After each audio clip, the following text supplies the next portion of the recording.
This is BBC Sussex. Serving Sussex. With Neil Pringle. 11 minutes past 8 o'clock. Our top story, and parents devastated as East Sussex County Council pushes ahead with cuts to music lessons. It would be disastrous. We need music. I think ultimately that would probably mean that lots of children in the county would end up not playing music, and it would be just such a loss. It isn't a luxury subject. This is something which is just an intrinsic part of everyone's life. Well, it's not a done deal yet, but it's looking that way. At meeting yesterday, the County Council agreed to consult on these plans to save more than £250,000 from the East Sussex Music Service, and campaigners say it'll mean an end to individual and small group lessons, and that families with less money and in rural areas will lose out.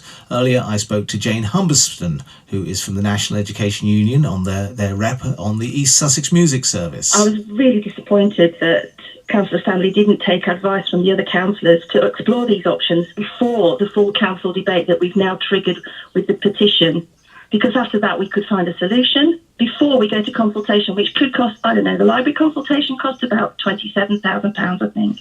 Well, 11,000 people have signed a petition, which Jane referred to there, and there were protests outside the meeting yesterday as well.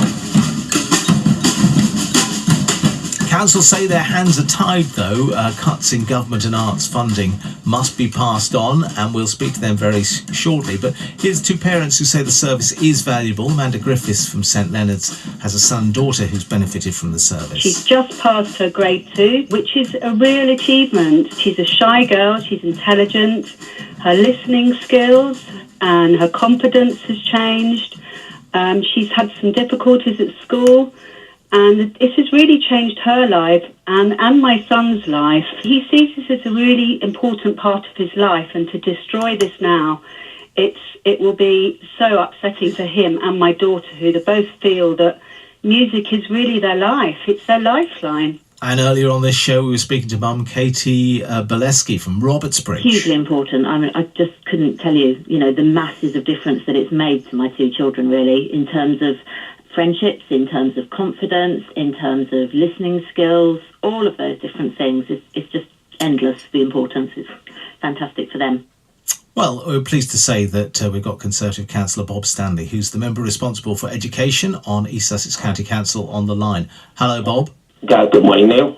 This is a state of affairs, isn't it? I mean, you can hear how important this service is to people. I do understand, and I said at the meeting yesterday, it is an important service. But as you said at the beginning, this is a consultation. We are talking to when the consultation goes out, we expect a fairly good response.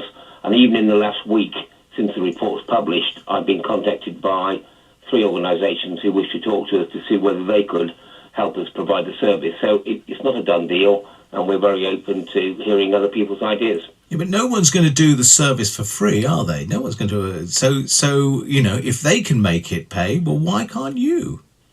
Well, I think there are a number of issues with regard to how a council has to provide a service. But I say I don't know. I've not yet talked to these organisations. Some of them are volunteer based. Some of them have obviously private teachers.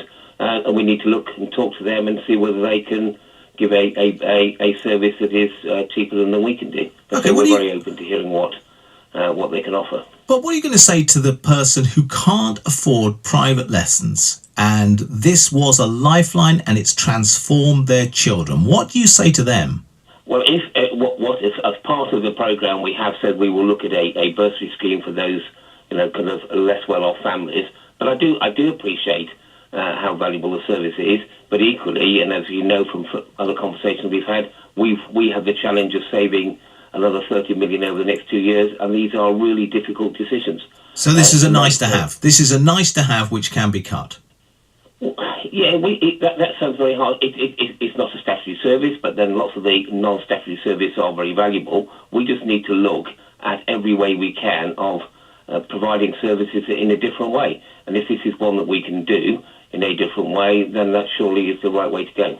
A lot of people have said... It's a genuine consultation. I know well, you say that, but a lot of people say they never change their minds on consultations and that the decision must be made because they need to save the money.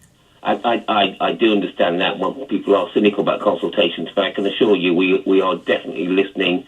I say we will talk to these organisations that have contacted us I mean, we have in the past talked to charities, to other organisations, and they haven't come up with a solution. So I can't promise we can, but we will do our best. Right, but even if these solutions don't work, this is not good news for the people, the teachers inside the music service, because either there's going to be someone else doing their job for them, or this job won't be done by anybody. I mean, that's basically the bottom line. You have to save the money. These jobs are going to go. For people in the music service, this will be difficult. And as you know from the report, there are about 70 teachers who would be made redundant, and there's a cost involved in that. But we have to balance our budget. Bob Standley, thanks very much indeed. It's the start of the consultation process now. We'll let you know more details when that is open, but you can keep checking, no doubt, on the council website about the links of how you can have your say. 17 minutes past 8.